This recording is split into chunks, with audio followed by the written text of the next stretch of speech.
আমরা এখন দেখব নিট বিক্রয় কিভাবে নির্ণয় করতে হয়। এটা দশম অধ্যায়ে আর্থিক বিবরণী সবচেয়ে গুরুত্বপূর্ণ একটি অংশ।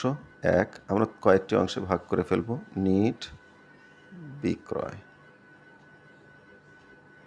নিট বিক্রয় করতে আমাদের খুব দরকার সবচেয়ে বেশি, সেটা হচ্ছে বিক্রয়। আর এই বিক্রয়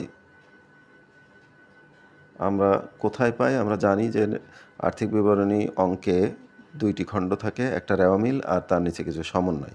এই বিক্রয়টা আমরা রেওয়া মিলে পাবো। বিক্রয়ের টাকাটা তোমরা 2 নম্বর কলামে লিখবা। এর সাথে যোগ অলিখিত বিক্রয়। অলিখিত বিক্রয় এটা কোথা থেকে আসবে? এটা সাধারণত তোমাদের সমন্বয়ে দেয়া থাকবে, সমন্বয়ে পাওয়া যাবে। এটা এর সাথে যোগ করে দিবা। এবার যদি আমাদের রেওয়া মিলে কোথাও ফেরত লেখা থাকে, ফেরত, তাহলে সেটা ডেবিট সাইডে যে টাকাটা থাকে সেটাই বিক্রয় ফেরত। ফেরত লেখা থাকতে পারে, আন্তঃফেরত লেখা থাকতে পারে,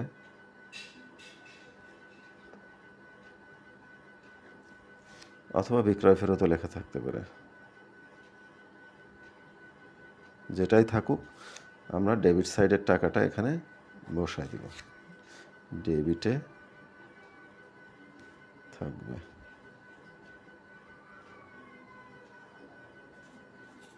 এবার এই টাকাটা আমরা 2 নম্বর কলামে শেষ করে আরও একটা জিনিস থাকতে পারে, সেটা হচ্ছে কারবারি বাট্টা। অনেক সময় বিক্রয় বাট্টাও লেখা থাকতে পারে, এটাও এখান থেকে মাইনাস করতে হবে। মাইনাস করে যে রেজাল্টটা আসবে সেটা আমরা সরাসরি বসাই দেবো। এটা নবম দশম শ্রেণীর এই পর্যন্ত শিখলেই হবে। এক্ষেত্রে আমাদের মনে রাখতে হবে যে আমাদের এই যে টাকাটা বের হলো এটার নাম হচ্ছে নিট বিক্রয়। নিট বিক্রয়। ধন্যবাদ সবাইকে। পরবর্তী ভিডিওতে আমরা নিট ক্রয় কিভাবে নির্ণয় করতে হয়, বিক্রিত পণ্যের ব্যয় কিভাবে নির্ণয় করতে হয় সেগুলো দেখব। সবাইকে ধন্যবাদ আমাদের সাথে থাকার জন্য। আল্লাহ হাফেজ।